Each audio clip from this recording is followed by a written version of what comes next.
I am Advocate Gaurav Kumar Gupta, Chartered Accountant qualified, MBA Finance qualified and PhD MBA Management से PhD. My topic Derivative Market Future Trend Analysis and Finance Guru. First of all analysis parts को हम आज deal कर रहे हैं hardcore finance का. Analysis parts क्या होते हैं? Analysis financial statement. एनालिसिस क्या होता है? ये फाइनेंशियल स्टेटमेंट रेशियो एनालिसिस कहलाता है. After basics understanding the financial statement क्या होता है?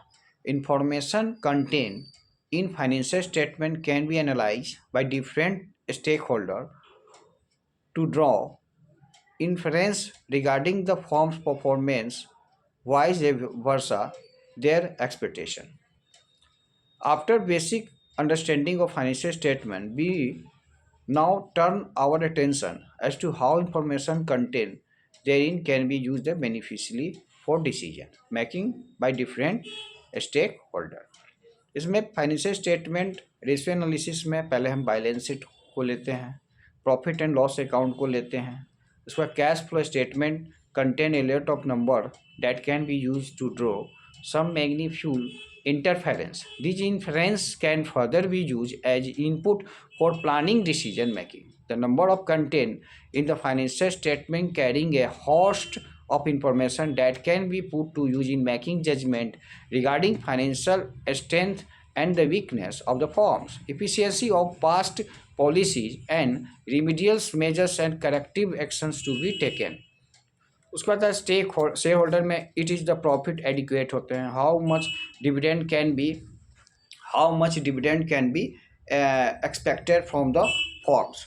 उसके बाद will dividend continue to flow, what appreciation in value of share can be place. कैसे हम शेयर्स का अलॉटमेंट करते हैं. उसके बाद सप्लायर्स होते हैं. सप्लायर होने के बाद बहुत से कंपनी आती है. सप्लायर्स है, कस्टमर, डिक्लेयर ऑफ डिस्ट्रीब्यूटर्स हो गए, कंपटीटर्स हो गए, लेंडर्स हो गए. लेंडर्स में कौन कौन है? Does the firms have adequate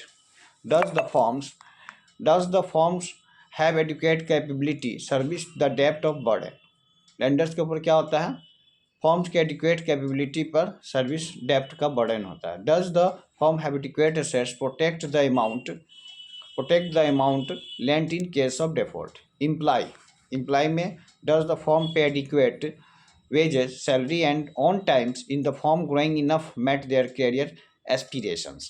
government regulation body होता है. Definition of use of ratio. Ratio को हम क्यों यूज करते हैं? इसका परिभाषा क्या है? A ratio can be use either as an absolute figure, a series over time compare with respect of benchmark.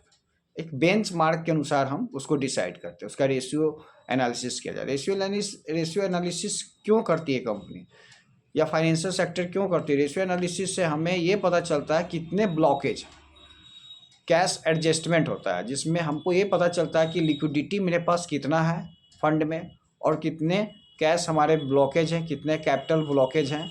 उसका हम एनालिसिस पार्ट को पढ़ते हैं. अब टाइप ऑफ रेशियो में फाइनेंशियल स्टेटमेंट में contain the vast number of and therefore numerous combination to do number chosen analysis. First of all होता है, सबसे इम्पॉर्टेंट रेशियो कहा गया है current ratio, liquidity ratio. Liquidity denotes the firm's capacity to pay its short term obligation. Liquidity क्या होता है?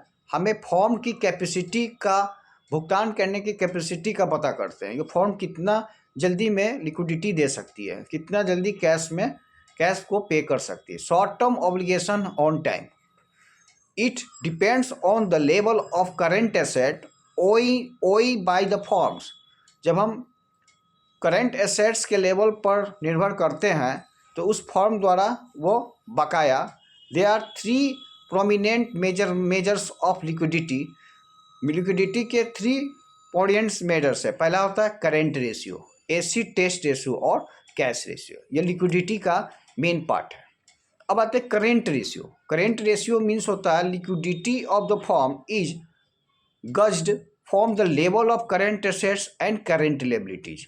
Current ratio का मतलब होता है करेंट एसेट बट्टा current liabilities, current assets upon current liabilities. Current ratio is defined as a ratio of current assets to current liabilities. Current ratio is the simplest measure of liquidity. It is the ratio of current assets to current liability. Current asset would be include, current asset में हम क्या क्या चीज़ शामिल करते हैं?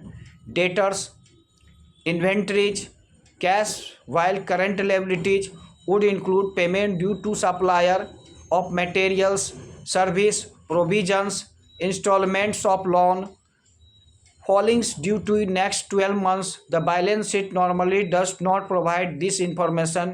Depending upon the need, some analysts, especially bankers, inclined to include bank borrowing, normally forming part of secured loan for working capital in the current liability.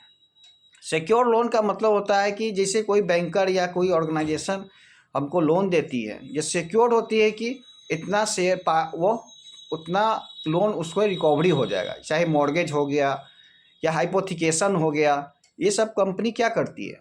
Secure loan provide करती है। Current ratio means होता है current assets equal to current liability with the installment of loan filling due to next 12 months including current ratio falls, current ratio which loan amount payable next 12 months. Current ratio हो गया, liquidity ratio हो गया। फिर उसके बाद finance का सबसे main topic होता है capital cash ratio. Cash ratio होता क्या? कैश रेशियो मीन्स होता है the quick ratio indicate the extent to which of the firms will be able to meet its current liability at the very short notice. Inventory is excluded from the current asset in computing to quick ratio at is the slowest moving component of current assets. अब cash ratio में क्या होता है? Cash ratio means होता है the severest measure of liquidity of firm is the ratio of cash and marketable security in the numerators and current liabilities in denominators. Specific the cash ratio is, इसका जो cash ratio means होता है cash plus marketable security equal to market security upon current liability. Cash available to firms include current investment more particulars marketable financial security. Measure of cash ratio is the most strength measure of firm's liquidity. It denotes the extent to which cash and near cash marketable security are sufficient to meet the current liabilities. उसके बाद आते हैं डेब्ट equity ratio.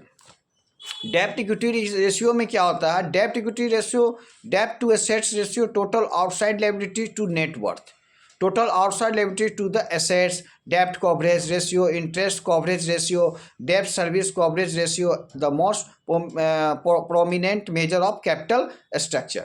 Company अपना क्या करती है? Capital structure बनाती है, उसमें हम इस चीज़ को एक्सप्लेन करते हैं. कैपिटल स्ट्रक्चर रेशियो जो होता है measure the relationship between owners funds. Capital structure ratio हम क्यों निकालते हैं? कि हम ओनर्स के बीच में जो उसका जो रिलेशनशिप है उसको जानने के लिए, रिलेशन फंड कितना, वो फंड कितना जनरेट की है, ब्रो फंड कितना उसके पास. And high uses of borrowed fund bring down the cost financing but make the form of more risky. इसमें फॉर्म्स क्या होते हैं? मोर रिस्की मार्केट होते हैं कैपिटल स्ट्रक्चर रेशियो में. जैसे कैपिटल स्ट्रक्चर में लीवरेज पार्ट होता है, जैसे मान लें हम लोग का लीवर होता है, कंपनी का भी लीवर होता है. यदि उसका लीवर, हम लोग का लीवर खराब हो गया तो खाना नहीं पचेगा. उसी प्रकार company capital structure ratio check करती है कि हमारा लीवरेज पावर क्या है, हमारे अंदर की स्थिति क्या है. उस चीज़ को जानने के लिए वो लीवरेज रेशियो निकालती है या कैपिटल स्ट्रक्चर रेशियो निकालती है. Leverage arguably the most important set of ratio the concern the capital structure of the firm as capital structure ratio, also known as leverage ratio. They indicate how the assets of the firms are funded, the kind of liabilities create the acquired assets. It is the paramount important. From the perspective of capital structure, liability can be divided into two broad categories. To the created towards owners of the firms, those towards non-owners. The liabilities of the firms towards the owners who contribute equity and are prepared to accept the residual is different from the liabilities of other. The date providers who are prior claims cash flow and profit. उसके बाद आता है डेप्ट equity ratio. डेप्ट equity ratio means होता है डेप्ट to assets ratio total outside liability to net worth. Total outside liability to assets, dept coverage ratio, interest coverage ratio and the dept service coverage ratio the most prominent measure of capital structure. Dept equity ratio में क्या आता है? Long term डेप्ट अपॉन्स net worth. इसमें long term डेप्ट को लेते हैं, उसके अपॉन्स करते हैं, उसमें नेटवर्थ से भाग दे देते हैं। डेट एसेट्स रेशियो में क्या होता है? Long term debt upon net assets. Long term debt में से नेट एसेट्स से भाग देते हैं। TOL total net worth ratio क्या होता है? Total outside liabilities equal to net worth, माने टोटल आउटसाइड लायबिलिटीज को हम नेट वर्थ से भाग देते हैं, डिवाइड करते हैं। Total TOL assets ratio means होता है total outside liabilities upon net assets. अब आते हैं विच करेंट रेशियो में as a current ratio assume significance for the short term lenders. Capital structure ratio are important for the long term lenders. Capital structure का जो ratio का main importance part होते हैं long term lenders होते हैं, और इसमें शॉर्ट टर्म लेंडर्स को में कैपिटल स्ट्रक्चर रेशियो में एज्यूम किया जाता है। Lenders always prefer A high proportions of owners funds in the firms capital structure. और इस तरह हम कंपनी या ऑर्गेनाइजेशन का एक कैपिटल स्ट्रक्चर बनाते हैं, उसी पर हम उस चीज़ को डिसाइड करते हैं। अब आते हैं डेप्ट कवरेज रेशियो। डेप्ट कवरेज रेशियो होता क्या? डेप्ट coverage ratio are the measure of the firms capacity to service is dept obligation higher the coverage suffer is the in forms of the lender perspective. Interest cover means क्या होता है? Interest cover profit before interest and tax upon interest obligation. माने जो profit before interest tax से पहले जो interest हमें charge हुआ उस पर इंटरेस्ट ऑब्लिगेशन क्या हुआ उसको हम डिवाइड करते हैं, उसको हम भाग करते हैं, उसको अपॉन करते हैं। Interest coverage ratio indicate the extent to the which profit are the sufficient to pay the existing interest obligation. Higher the ratio more is the cushions available to lenders. ये लेंडर्स के लिए available माना जाता है। Interest cover profit before interest and tax plus depreciation plus minus non cash expense and income upon interest obligation. अब आता है डेप्ट service coverage ratio measure the ability form to meet a total डेप्ट obligation both interest and principal. इसमें क्या होता है? Fixed इसका मतलब होता है beside the recovery of interest the loan, the firms also must pay back the principal amount abroad from the earning made. Normally loans are payable in equal installment spread over tenure of the loan. The assets the liability the firms to meet the debt service obligation, interest the principal amount. Fixed charge coverage ratio, debt service coverage ratio is computed as below. Fixed charge coverage ratio means होता है profit before interest and tax plus depreciation plus माने non cash expense income upon interest obligation plus loan installment upon 1 minus tax rate. The numerator represent the cash available to the firms before the taxes. The denominators include the interest obligation and the installment for the loan payable. Since tax have been paid before loan installment and its numerator is pre-tax earning, the loan is installed must be modification. The pre-tax basis divided are the factor in the parts. Interest cover में क्या करती है? Company profit before interest and tax में से upon भाग देती है interest obligation, जो हमारे पर ऑब्लिगेशन है, जो हमारा उत्तरदायित्व है, जो हमें बकाया है, वो मेरे पर लायबिलिटीज है, ऑब्लिगेशन है। Fix charge coverage ratio means क्या होता है? Fix charge coverage ratio means होता है profit before interest and tax plus depreciation plus minus non cash expense income and interest obligation plus loan interest minus 1 test. Non cash expense या income क्या होता है? Depreciation हो गया, non cash expense, accrued interest हो गया, फिर से आपको आउटस्टैंडिंग सैलरी हो गया, प्रीपेड एक्सपेंस हो गया। ये सब क्या है? मेरा नॉन कैश आइटम है, जो अकाउंटेंसी में हम पढ़े थे ना, Acro basis concept. Acro basis concept में क्या होता है कि हम उसका एडजस्टमेंट करते हैं। इसी तरह फाइनेंशियल सेक्टर में भी जब हम आते हैं तो हम रेशियो एनालिसिस के द्वारा कैपिटल स्ट्रक्चर बनाते हैं। कैपिटल स्ट्रक्चर इसलिए बनाते हैं कि कंपनी जानना चाहती है कि हमारे पास लिक्विडिटी कितना है, कितना हमारे पास कैश रिजर्व है और किस तरह से हम इसका मैनेजमेंट कर सकते हैं, और इस अनुसार यह कंपनी एनालिसिस करती है और उसका ऑपरेशन करती है। यह देखना चाहती है कि मेरे पास हाई लिक्विडिटी कितना है, उसी पर पूरा मैनेजमेंट, टॉप मैनेजमेंट काम करता है। हार्डकोर फाइनेंस का ये मेन पार्ट्स है। अब आता है working capital ratio. Working capital ratio पिछले बार हम बताए थे कि कंपनी अपने बिजनेस को चलाने के लिए वर्किंग कैपिटल रेशियो का यूज करती है। वर्किंग कैपिटल का मतलब क्या होता है? Total current assets minus total current liability equal to क्या था? Working capital. अब हम वर्किंग कैपिटल रेशियो निकालेंगे। Working capital ratio denote the efficiency firm is handling it operation more quickly a firm's turnover, the different current assets inventory into cash more efficient in the firms. Effective utilization of fund blocked in working capital. अब आइए block हम बोले ना, इसमें blockage को check करते हैं। अब effective utilisation funds block in working capital is a issue of predominant concern to the management as investment in working capital occupy a significant present significant क्या होता है? महत्व। एट द सेम टाइम, उसी समय, it is the variable and controllable to some extent of total investment, particular for manufacturing and trading business. Various components of working capital such fund block in the inventory, debtor and creditor utilize as much possible, turning the over of the and organization procure raw material by incurring cash expense and creating liabilities, processing material to convert into finished goods, selling the finished product on credit to customer, ultimate realize the cash from them at the end of the credit period. Cash get the block at the time the procurement of input are paid from each cash from enjoy the credit. अब current assets turnover क्या होता है? Generally the utilization of working capital is gauged from the turnover each component working capital. A high turnover of current assets implies the view utilization. अब high turnover को हम check करते हैं। अब आते हैं पॉइंट पे, करंट एसेट्स टर्नओवर रेशियो क्या होता है? Current asset turnover ratio indicates how many times of current assets have been turnover into sales in a given period, usually a years, and increasing ratio is sign of improving efficiency. Current asset turnover ratio means क्या होता है?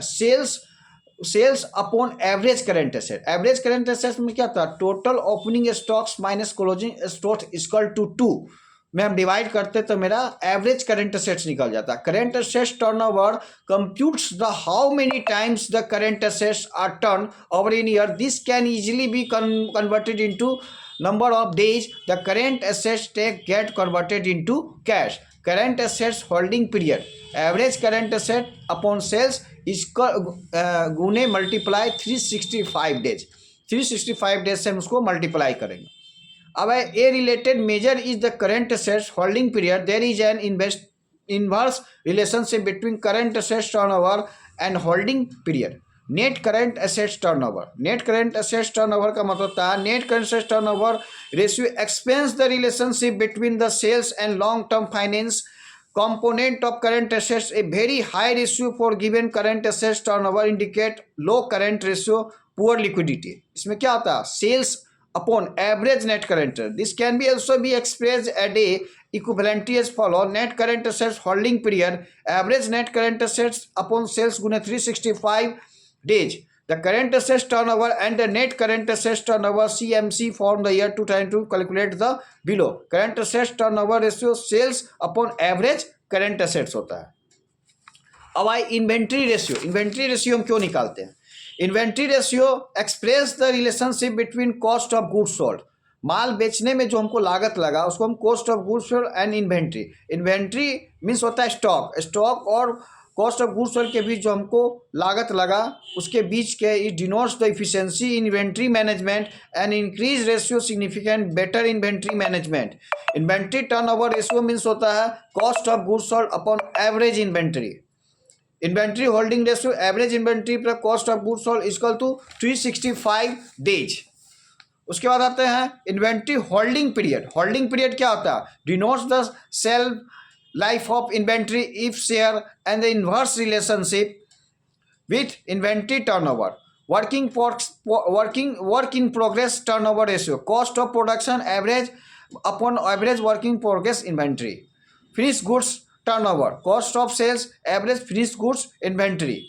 अब आए debtors turnover. Debtors turnover क्यों निकालते हैं? Debtor turnover ratio means express the relationship between sale and debtors if reflect the efficiency with which is the debtor are turnover over in cash improvement in the ratio indicate better receivable management। इसको क्या कहते हैं? Receivable management. Debtors turnover ratio sales upon average debtor. Increase debtors turnover bring down the collection period hence the reduce the blockage fund receivable. आज हम आपको ratio analysis का main parts को solve किए। इसके बिना कंपनी एनालिसिस नहीं कर सकती। एनालिसिस करने का मेन मतलब होता है कंपनी को या ऑर्गेनाइजेशन को यह जानना चाहती है कि मेरे पास कितने कैश है, हार्ड कैश कितना, लिक्विडिटी कितना, कितने मेरा कैपिटल ब्लॉक हुआ, बिजनेस में कितने ब्लॉकेज आ रहे हैं, वो ब्लॉकेज को चेक करती है। वर्किंग कैपिटल हम किस लिए बनाते हैं? हम यह जानना चाहते हैं current assets minus current liabilities को जब हम घटा देते हैं तो मेरा क्या कराता है? वो वर्किंग कैपिटल। उसी पर पूरा मैनेजमेंट डिपेंड है एनालिसिस पार्ट पे। एनालिसिस करने का सबसे मेन पॉइंट यही होता है, कंपनी को यह जानना चाहती है कंपनी या ऑर्गेनाइजेशन कि मेरे पास हाई लिक्विडिटी कितना है, किस तरह से हमें इसका मैनेजमेंट करेंगे। उसके बाद है average credit availed. Creditor turnover ratio इसमें हम निकालते हैं। Creditor turnover ratio reflect the number of creditors. क्या होता है? कंपनी का आउटसाइडर पार्टी होता है, लेनदार होता है, वो एक लायबिलिटीज है। डेटर्स क्या है? वो हमारी एसेट्स है, वो जिस चाहेंगे उसको कान पकड़ के पैसा हम उससे वसूल लेंगे। लेकिन क्रेडिटर्स क्या है? लेनदार है। जैसे मान लें हम बिजनेस कोई भी स्टार्ट करते हैं, कोई हमसे सेल किया, माल ले गया हमसे, तो वो मेरा क्या हो गया? डेटर। हम उसका क्या हो गया? क्रेडिटर। हम जब चाहेंगे उससे पैसा ले सकते हैं, डेटर है, उसको जब चाहेंगे हम कैश में कन्वर्ट कर सकते हैं। उसी प्रकार होता है average credit available. Creditors turnover ratio reflect the number of times average dues the supplier is settled, higher the turnover, lower the payment period offered by the supplier। अब आता है credit turnover ratio purchase upon average creditor. अब आइए creditors को हम क्या करते हैं? परचेज में से उसको एवरेज निकालते हैं, लेकिन डेटर्स में क्या करते हैं? सेल्स में से हम एवरेज निकालते हैं। तो सेल्स पे डिपेंड होता है डेटर्स और परचेज पे क्या होता है? क्रेडिटर्स। अब आते हैं, अब हम क्लोजिंग स्टॉक्स का एंट्री पढ़ेंगे, एडजस्टमेंट। जब हार्ड कोर फाइनेंस का जो सबसे मेन टॉपिक होता है क्लोजिंग स्टॉक्स एडजस्टमेंट, यह बहुत टॉप मैनेजमेंट का पार्ट होता है। इस पर पूरा मैनेजमेंट स्थापित है। जैसे हम cost accounting, cost and worker accounting पढ़ते हैं तो उसमें क्या करते हैं? ओपनिंग स्टॉक्स को एक्सपेंस मान लेते हैं, क्लोजिंग स्टॉक्स को हम प्रॉफिट मान लेते हैं, इनकम मान लेते हैं, तो उसका वहाँ ये कॉन्सेप्ट चलेगा। लेकिन हार्ड कोर फाइनेंस में ओपनिंग स्टॉक्स और क्लोजिंग स्टॉक्स का एडजस्टमेंट करने के लिए हमको रेशियो एनालिसिस पढ़ना बहुत ही जरूरी है। अब प्रॉफिटेबिलिटी रेशियो क्या होता है? प्रॉफिटेबिलिटी रेशियो हम किस लिए निकालते हैं कंपनी, इसको एक्सप्लेन करें। Profitability ratios refer to those financial metrics that and used to assets and business ability to generate the earnings। some example of profitability ratio are the profit margin, माने profit margin को हम लेके चलते हैं। Return on the capital employed, return on assets and return on equity. Generally a higher profitability ratio relative to competitor ratio. The same ratio from the previous period indicate better performance. Profitability ratio means होता है उसकी profitability को check करते हैं, उसके हम पहले से ही फोरकास्टिंग कर लेते हैं कि हमारा क्या मार्जिन आएगा, क्या रेशियो आएगा, कितना हम इसमें प्रॉफिट अर्न कर सकते हैं। इस अनुसार यह कंपनी प्रॉफिटेबिलिटी रेशियो निकालती है। प्रॉफिटेबिलिटी रेशियो में कंट्रीब्यूशन मार्जिन होता है। जैसे मान लीजिए the margin available once of the variable cost have been covered up in the non-contribution margin. This margin goes to meet the fixed cost. A large contribution margin is desirable। इसमें large costing margin जो होता है वो desirable होता है, इसके लिए योग्य होता है, इच्छुक होता है। कंट्रीब्यूशन मीन्स करता है सेल्स माने वेरिएबल कॉस्ट। सेल्स में से जब हम वेरिएबल कॉस्ट को घटा देते हैं तो वो मेरा क्या निकल जाता है? कंट्रीब्यूशन। कंट्रीब्यूशन निकालने का मतलब ये होता है कि हमारा फिक्स कॉस्ट क्या है, किस बेस पर हम उसका सेटलमेंट करते हैं। अब आते हैं नेट प्रॉफिट मार्जिन।